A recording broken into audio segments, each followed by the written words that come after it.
بسم اللہ الرحمن الرحیم نحمدہ ونصلی علی رسولہ الکریم والحمد للہ رب العالمین۔ ہمارے آج کے سبق کی ابتدا عمر بن تغلب کی حدیث سے ہوگی۔ عمر بن تغلب رضی اللہ عنہ وہ صحابی ہیں کہ ان کے استغنا کی گواہی خود نبی کریم صلی اللہ علیہ وسلم نے دی، جو کہ اس حدیث میں جو ہم پڑھیں گے اس میں مذکور ہے۔ تو چونکہ ہمارا باب غنا کے متعلق ہے تو اس میں غنا کے بارے میں فرمایا کہ وہ کتنی پیاری چیز ہے اور قابل تعریف عمل ہے۔ وعن عمر بن تغلب بفتح التاء المثنات وفوق واسکان الغین المعجمہ وکسر اللام رضی اللہ عنہ ان رسول اللہ صلی اللہ علیہ وسلم اوتی بمال او سبی فقسمہ فاعطى رجالا وترك رجالا وبلغه ان الذين ترك عتبوا فحمد الله تعالى ثم اثنى عليه ثم قال اما بعد فوالله اني لاعطي الرجل وادع الرجل والذي ادع احب الي من الذي اعطي ولكني اعطي اقواما لما ارى في قلوبهم من الجزع والهلع وأكل أقواما إلى ما جعل الله في قلوبهم من الغنى والخير منهم عمر بن تغلب فوالله ما أحب أن لي بكلمة رسول الله صلى الله عليه وسلم حمر النعم۔ رواہ البخاری۔ حضرت عمر بن تغلب رضی اللہ عنہ تا پر زبر، غائن ساکن اور لام پر زیر سے روایت ہے کہ آپ صلی اللہ علیہ وسلم کے پاس کچھ مال یا قیدی آئے۔ آپ صلی اللہ علیہ وسلم نے ان کو تقسیم فرمایا، پس کچھ لوگوں کو دیا اور کچھ لوگوں کو نہ دیا۔ آپ صلی اللہ علیہ وسلم کو جب یہ بات پہنچی کہ جن کو آپ نے نہیں دیا انہوں نے ناراضگی کا اظہار کیا ہے، تو آپ صلی اللہ علیہ وسلم نے اللہ کی تعریف و ثنا کے بعد فرمایا اما بعد، اللہ کی قسم میں کسی کو دیتا ہوں اور کسی کو نہیں دیتا۔ وہ لوگ جن کو میں چھوڑ دیتا ہوں وہ مجھے ان سے زیادہ محبوب ہیں جن کو میں دیتا ہوں۔ میں ان کو صرف اس لیے دیتا ہوں کہ میں ان کے دلوں میں گھبراہٹ اور سخت بے چینی دیکھتا ہوں، اور میرے اور دوسرے لوگوں کے دلوں میں استغنا وغیرہ موجود ہے، ان کا معاملہ اللہ کے سپرد کرتا ہوں۔ ان میں سے عمر بن تغلب ہیں۔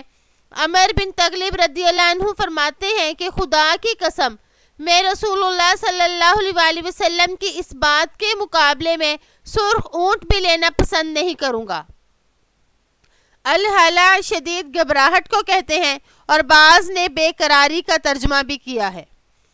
اس حدیث میں آپ صلی اللہ علیہ وسلم نے فرمایا اوتیاں بمال او، آپ صلی اللہ علیہ وسلم کے بارے میں فرمایا گیا کہ اوتیاں بمال او بسبین فقسمہ، یعنی کچھ مال یا قیدی آئے تو آپ نے انہیں تقسیم فرمایا۔ آپ کے پاس جو کچھ بھی کہیں سے آتا آپ اس کو لوگوں میں تقسیم فرماتے تھے،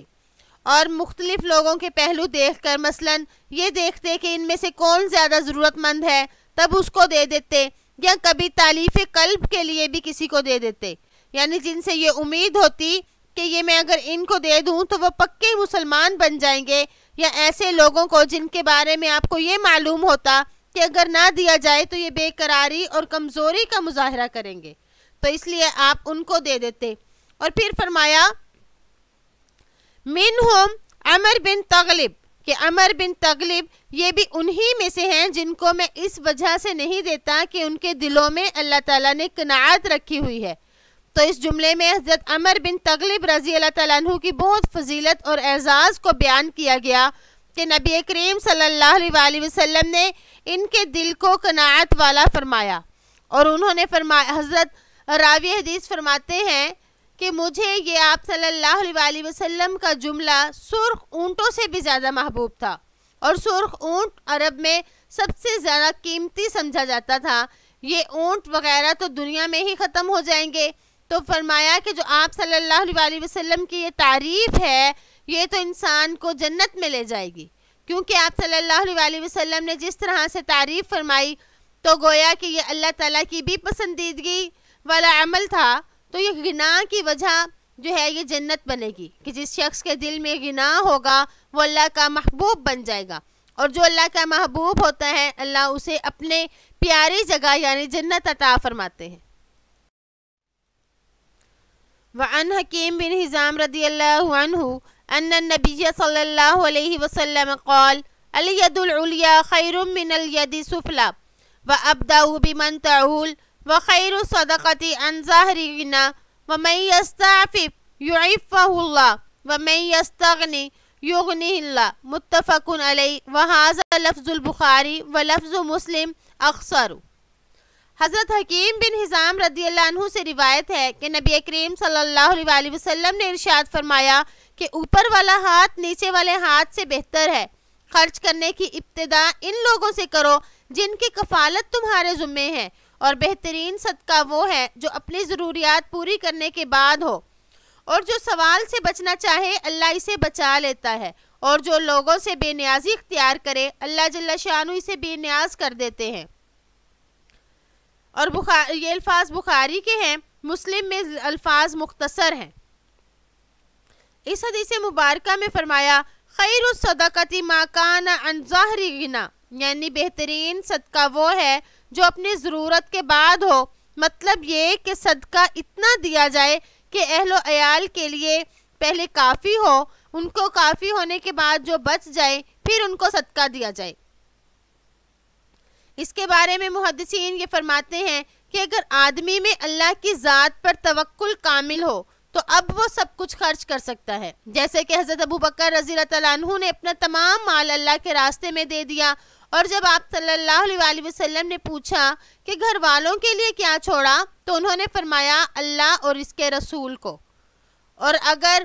ابھی تک اللہ کی ذات پر توکل کامل نہ نصیب ہو تو پھر ایسے لوگوں کے بارے میں حدیث میں یہ فرمایا جا رہا ہے کہ ایسے لوگ اپنے اہل و عیال کی ضروریات کو مقدم رکھتے ہوئے صدقہ دیں، یعنی جو ان سے بچ جائے تب صدقہ دیں. سب سے پہلے وہ اپنے گھر والوں کی ضروریات کو پورا کریں. اور اس حدیث میں بھی فرمایا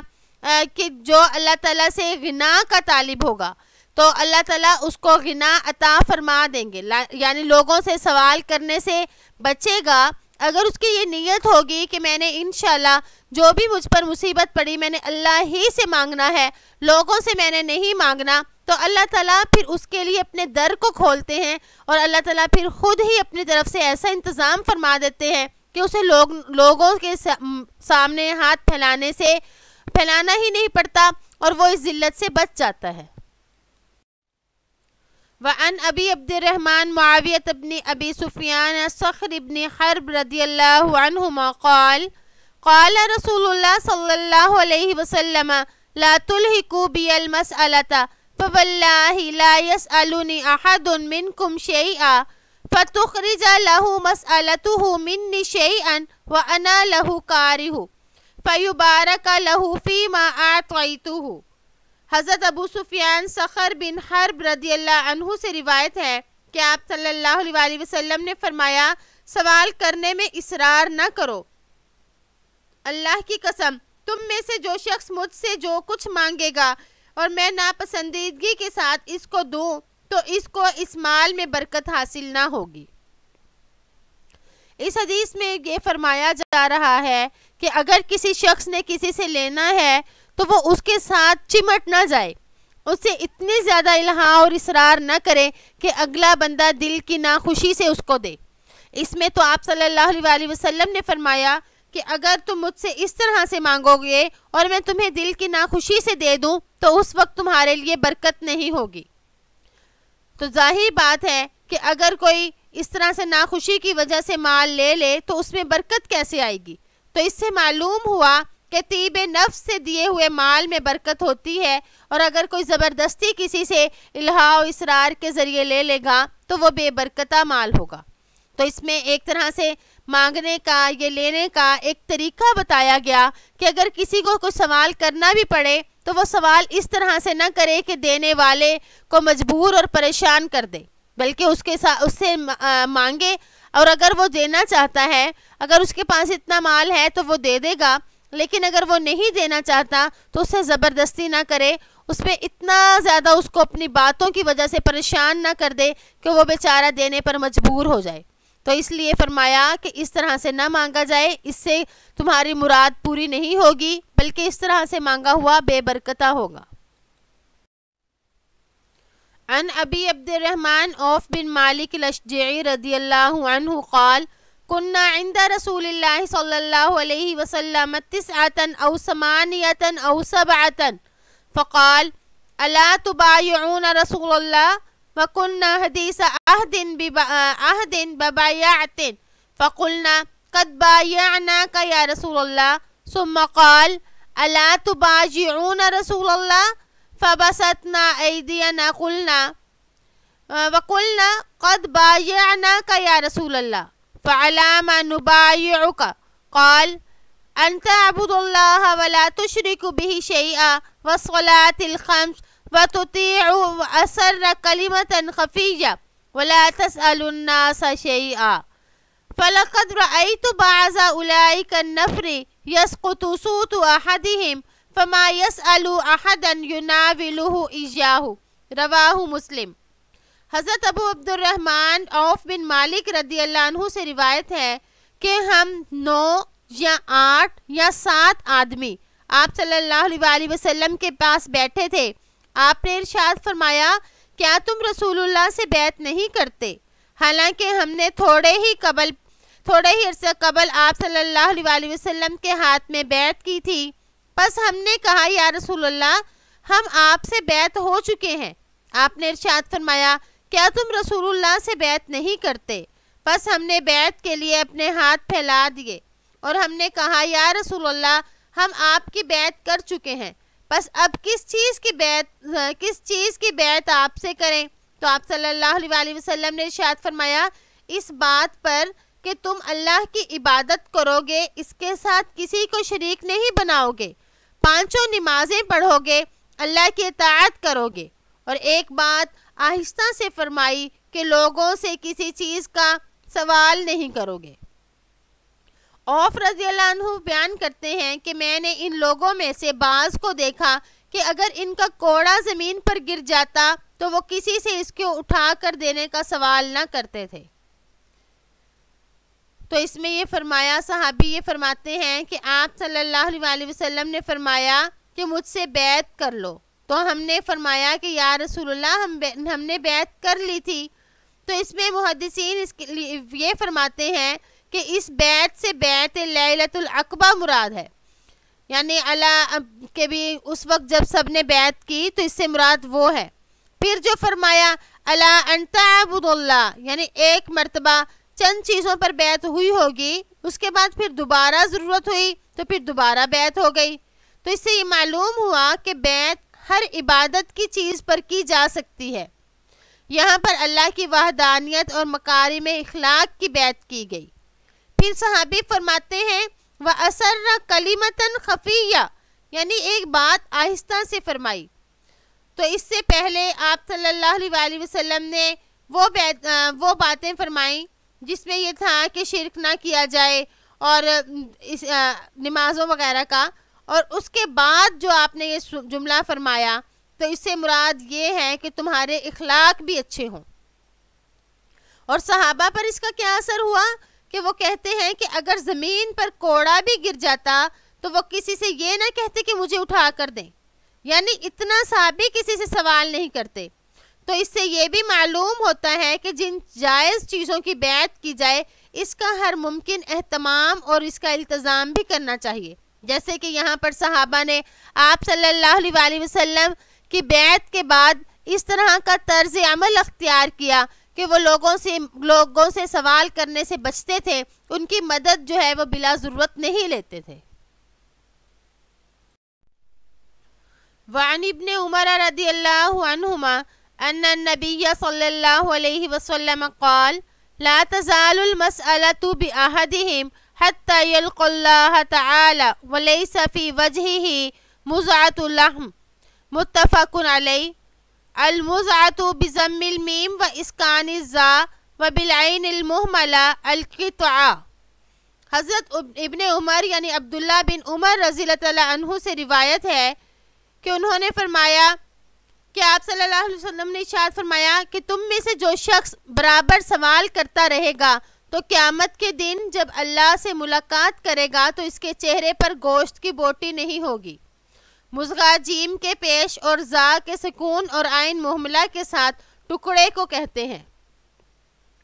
اس میں فرمایا کہ اس کے چہرے پر گوشت کی بوٹی نہیں ہوگی، تو اس سے مراد ہے کہ قیامت کے دن سوال کرنے والوں کے چہرے پر گوشت نہیں ہوگا، کیونکہ انہوں نے وہ چہرہ جو اللہ کے سامنے ذلیل کرنے کے لیے تھا، انہوں نے اس چہرے کو لوگوں کے سامنے ذلیل کیا، تو اس پر یہ سزا دی جائے گی۔ اور بعض یہ کہتے ہیں کہ یہ کنایا ہے ذلت اور رسوائی سے، اس سے سوال کرنے سے نفرت دلانی مقصود ہے کہ اس طرح سوال کرنے والا دنیا اور آخرت دونوں میں ہی ذلیل اور خوار ہوگا، یعنی اس کی ذلت دنیا میں بھی ہوگی اور آخرت میں بھی ہوگی۔ وعنہ رضی اللہ عنہ ان رسول اللہ صلی اللہ علیہ وسلم قال هو على المنبر وذكر الصدقة والتعفف عن المسألة اليد العليا خير من اليد السفلى۔ انہی سے روایت ہے، یعنی حضرت ابن عمر عبداللہ بن عمر رضی اللہ تعالیٰ عنہ سے روایت ہے کہ آپ صلی اللہ علیہ وسلم نے، جبکہ آپ صلی اللہ علیہ وسلم منبر پر تشریف فرما تھے اور آپ نے صدقے کا اور سوال سے بچنے کا ذکر فرمایا تو فرمایا اوپر والا ہاتھ نیچے والے ہاتھ سے بہتر ہے۔ ید العلیٰ ہی المنفقہ والسفلی ہی السائلہ، متفق علیہ۔ یعنی اوپر والے ہاتھ سے مراد خرچ کرنے والا ہاتھ اور نیچے والے ہاتھ سے مراد مانگنے والا ہاتھ ہے۔ یہ حدیث ہم پہلے بھی پڑھ چکے ہیں۔ اس میں یہ فرمایا جا رہا ہے کہ مانگنے والے ہاتھ سے بہتر یہ ہے کہ ہمارا ہاتھ دینے والا ہاتھ ہو۔ اس باب میں ہم وہ حدیثیں پڑھ رہے تھے جن کا تعلق غنا سے تھا، تو اس سے معلوم ہوا کہ اگر ہمیں مانگنا پڑے تو ہم نہ مانگیں، جتنا بچ سکتے ہیں اس سے بچیں، کیونکہ نیچے والا ہاتھ جو ہے یہ پسندیدہ ہاتھ نہیں ہے، اس لیے لوگوں کے سامنے ہاتھ نہیں پھیلانا چاہیے۔ اگر ضرورت پیش آئے تو سب سے پہلے اللہ ہی سے مانگنا چاہیے۔ تو آپ صلی اللہ علیہ وآلہ وسلم ہمیں غنا کی ترغیب دے رہے ہیں، اور دیکھیں جس طرح پہلے بتایا گیا کہ اصل غنا جو ہے وہ دل کا غنا ہوتا ہے۔ اگر کسی کے دل میں غنا نہیں تو اس کے پاس ضروریات کی چیزیں موجود بھی ہوں لیکن اس کی حرص جو ہے وہ پوری نہیں ہوتی، وہ لوگوں سے مانگتا رہتا ہے۔ اور جیسا کہ ہم پڑھ چکے ہیں کہ مانگنے والا دنیا میں بھی ذلیل و خوار ہوتا ہے کہ لوگ اس کی عزت نہیں کرتے، اسی طرح جب وہ قیامت کے دن آئے گا تب بھی اس کا چہرہ اس حال میں ہوگا کہ وہ ذلیل ہوگا۔ تو اس وجہ سے زیادہ کوشش کرنی چاہیے کہ انسان دوسروں سے نہ مانگے، بلکہ اللہ ہی کے آگے ہاتھ پھیلائے، اللہ ہی کے آگے اپنی پیشانی کو جھکائے۔ امید ہے کہ آپ کو آج کا سبق سمجھ آ گیا ہوگا۔ اللہ تعالیٰ سے دعا ہے کہ اللہ تعالیٰ ہمیں اس پر عمل کرنے کی توفیق عطا فرمائے۔ السلام علیکم ورحمۃ اللہ وبرکاتہ۔